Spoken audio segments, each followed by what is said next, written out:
Olá pessoal, boa noite, bom dia, tudo bem? Nós vamos hoje tratar, né, aí do assunto capitulado na aula 8, que trata da organização judiciária, conceito, conteúdo e competência legislativa. Bom, nós já estudamos que o ordenamento jurídico ele é a junção de todas as normas jurídicas, né?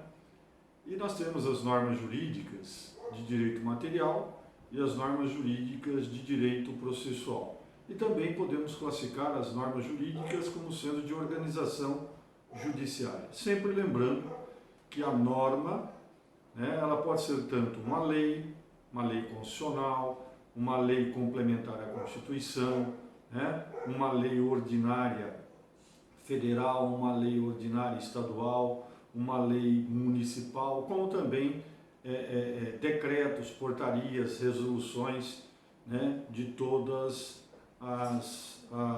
os órgãos aí, né, da Fazenda Pública. E particularmente o que nos interessa nesse momento é a norma de organização judiciária. Por quê?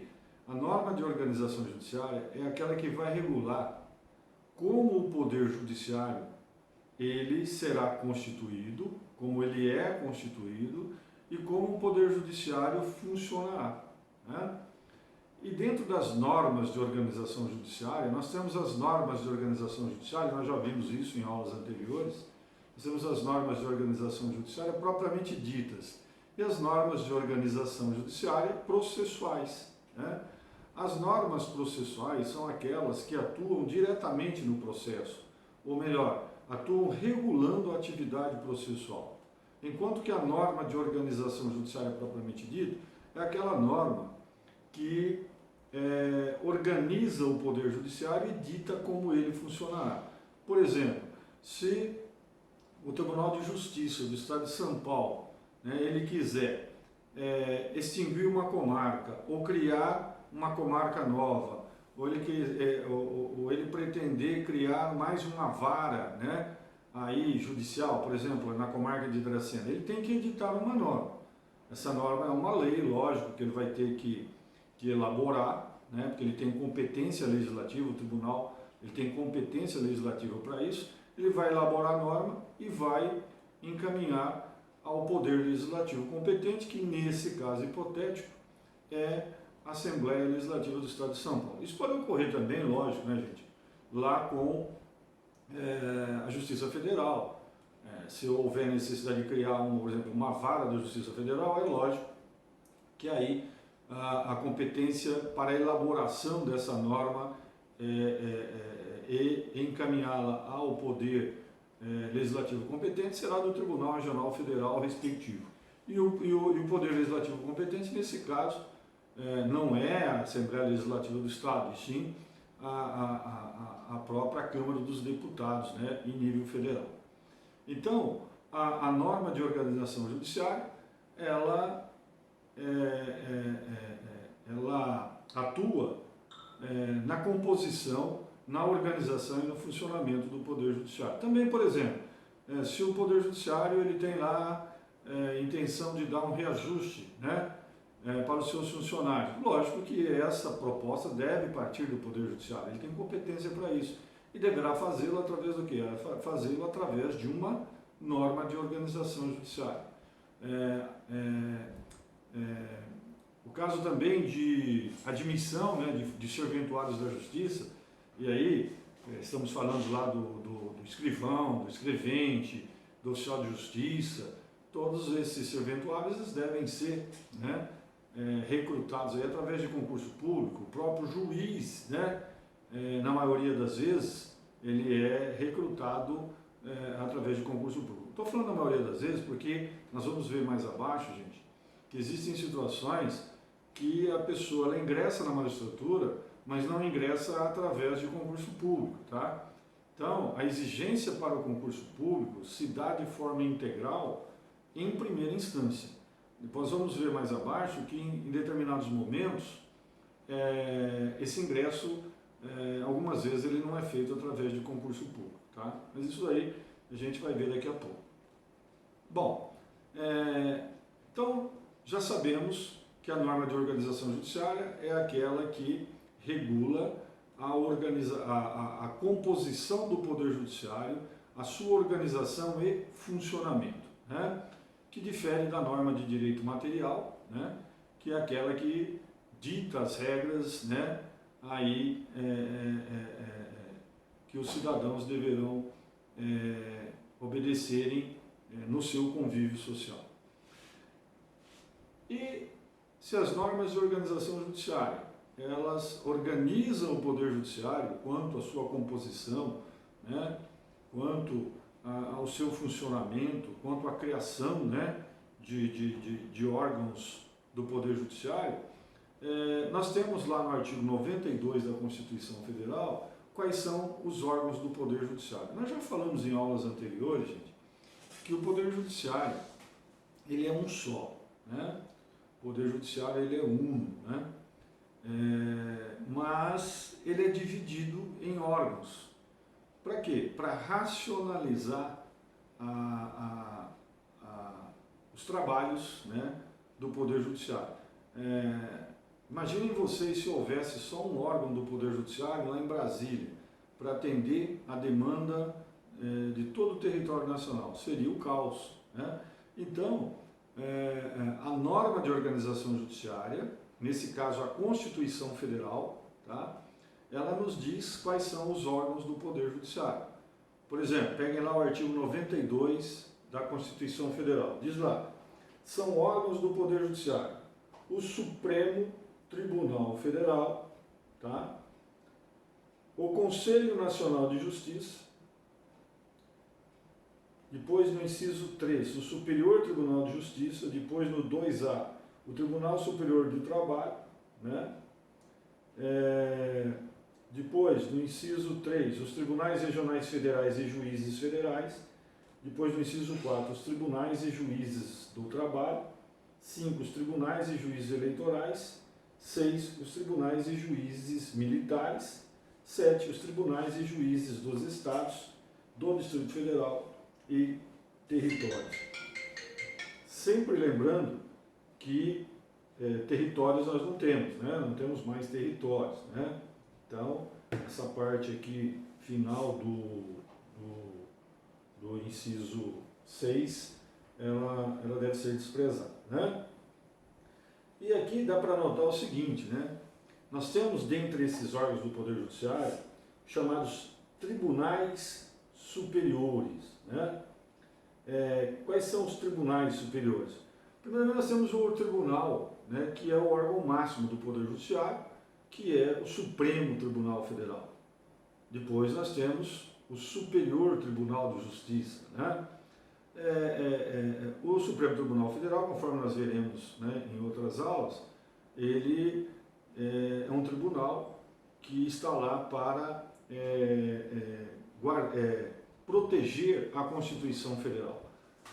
Só ações que estejam fundamentadas, né, nos casos previstos no artigo 102, inciso 3 da Constituição Federal, que serão processadas pelo Supremo Tribunal Federal, né? Depois nós temos o STJ, que é o Superior Tribunal de Justiça, que também é um tribunal não para proteger a Constituição Federal, mas sim para proteger a efetividade da lei federal infraconstitucional, ou seja, da lei que está abaixo da Constituição Federal, tá? E temos também como tribunais superiores, nós temos o Tribunal Superior do Trabalho, né? Nós temos o Superior Tribunal Militar, que nós chamamos de STM, né? Tribunal Superior do Trabalho, nós chamamos de TST, né? Nós temos o STM, que é o Superior Tribunal Militar, e nós temos também o Tribunal Superior Eleitoral, né? Que comumente a gente conhece aí, né? Como o TSE. E os demais demais órgãos aí do Poder Judiciário, né, tem um órgão aí que está no inciso 1A, que é o Conselho Nacional de Justiça, ou seja, o CNJ. O CNJ, gente, na realidade, ele não o CNJ ele não é um órgão jurisdicional, né? Apesar de estar aqui como órgãos do Poder Judiciário, todos os outros são órgãos jurisdicionais, ou seja, julgam ações. O CNJ ele não julga nenhuma ação, né? O CNJ ele foi criado justamente para policiar o funcionamento do Poder Judiciário. Se algum juiz, algum serventuário comete alguma irregularidade e tal, o CNJ ele tem esse poder, né, de verificar, fazer a verificação de eventuais irregularidades e ainda mais, de aplicar, né, sanções aí, de acordo com o estabelecido em lei. Bom, continuando aí então, né, nós estávamos dizendo a respeito do CNJ, o CNJ é um órgão censório, ele não é jurisdicional, ou seja, ele não julga ações. O Superior Tribunal de Justiça, já adiantamos, né, ele é um tribunal que visa resguardar a autoridade e a eficácia da lei federal abaixo da Constituição Federal. E o Superior Tribunal de Justiça, o STJ, ele foi criado na Constituição, né, ou pela Constituição de 1988, justamente com a finalidade de desafogar, né, o Supremo Tribunal Federal, que é o guardião da Constituição. Aí no inciso 2A, o Tribunal Superior do Trabalho, né, inclusive, foi incluído aqui como órgão do Poder Judiciário pela Emenda Constitucional número 92 de 2016.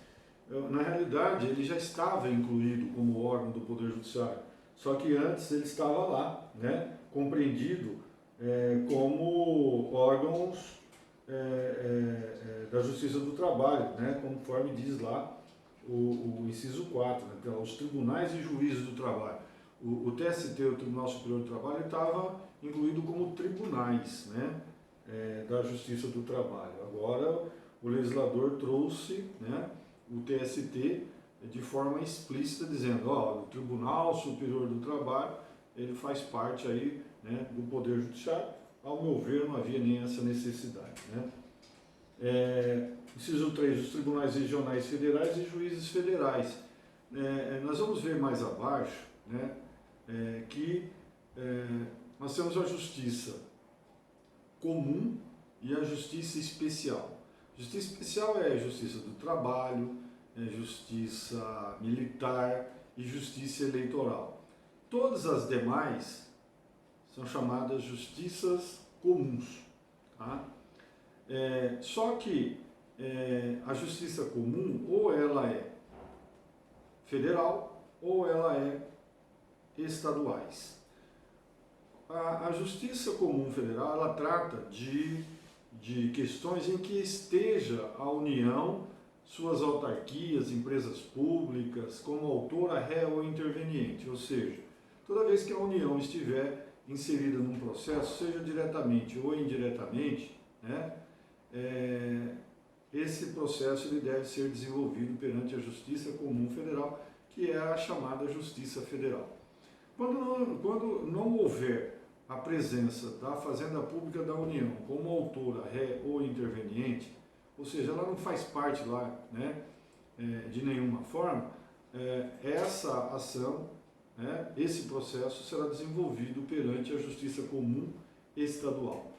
Agora, quando for Justiça Comum Federal, nós temos como órgão máximo da Justiça Comum Federal os chamados Tribunais Regionais Federais, TRF.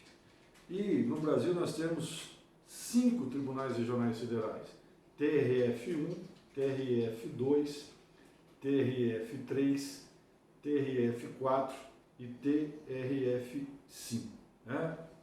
São 5 Tribunais Regionais Federais que abrangem todo o território nacional. Por exemplo, o Tribunal Regional Federal da Terceira Região, ele está localizado em São Paulo. E ele vai abranger quem? Vai abranger o estado de São Paulo e vai abranger o estado do Mato Grosso do Sul, né? O TRF1 está onde? Está lá em Brasília, vai abranger o quê? O estado de Goiás, o estado de Tocantins. Então, o legislador, ele, com esses 5 tribunais regionais federais, ele consegue abranger todo o território nacional, né? E abaixo dos tribunais regionais federais, nós temos a Justiça Federal de Primeira Instância, que são as varas federais. Por exemplo, na nossa região nós temos a Vara Federal de Araçatuba, nós temos a Vara Federal de Presidente Prudente, nós temos a Vara Federal de Tupã e assim sucessivamente. Nós temos os tribunais e juízes do trabalho. Bom, o legislador agora já, de forma específica, no inciso 2A, já diz: Tribunal Superior do Trabalho é órgão da Justiça do Trabalho. Por quê? O TST, Tribunal Superior do Trabalho, é o órgão máximo da Justiça do Trabalho. Abaixo do TST nós temos quem? Os TRTs, os Tribunais Regionais do Trabalho, né?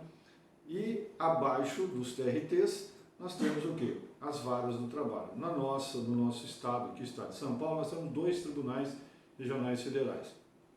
Nós temos, aliás, 2 tribunais regionais do trabalho, que é o Tribunal Regional do Trabalho da 2ª Região, localizado em São Paulo, e temos o Tribunal Regional do Trabalho da 15ª Região, localizado em Campinas.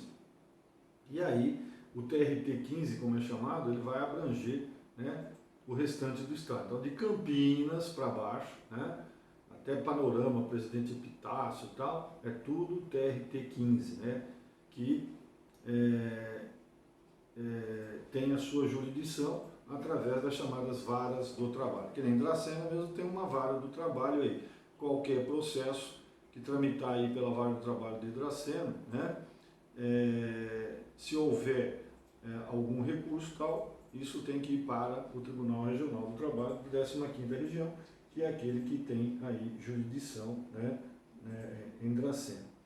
Temos os tribunais e juízes eleitorais, né, também é assim. Cada comarca, na Justiça Comum Estadual, tem uma justiça eleitoral, tá? A justiça eleitoral é uma justiça especial, só que com uma característica. Quem exerce, né, a função de juiz eleitoral não é um juiz eleitoral propriamente dito, é um juiz comum estadual, né? É um juiz do Estado, só que ele exerce uma função delegada, né? Então, por exemplo, em Dracena nós temos lá, né, nós temos aí um juiz eleitoral, que é um dos juízes que estão aí lotados na comarca de Dracena. E aí eles se revezam, né, no cargo de juiz eleitoral, tem lá um mandato, né, que eles cumprem e vai havendo esse revezamento aí, né, mesmo porque existe uma remuneração, né, a mais tal para o exercício dessa função. E nas comarcas nós temos a Justiça Eleitoral e depois, em segunda instância, nós temos o Tribunal Regional Eleitoral. O Tribunal Regional Eleitoral também, ele funciona com juízes da Justiça Comum Estadual. Por exemplo, compõe o Tribunal Regional Eleitoral de cada estado membros do Tribunal de Justiça daquele estado, né? Também em forma de revezamento. E lá o Tribunal Superior Eleitoral, que está em Brasília, também ele pega emprestados, né, entre aspas, aí juízes do Superior Tribunal de Justiça, juízes do Supremo Tribunal Federal. Então a Justiça Eleitoral, na realidade, ela é uma justiça que não tem membros próprios, né? Ela funciona de forma específica, mas só que através de juízes de outros tribunais.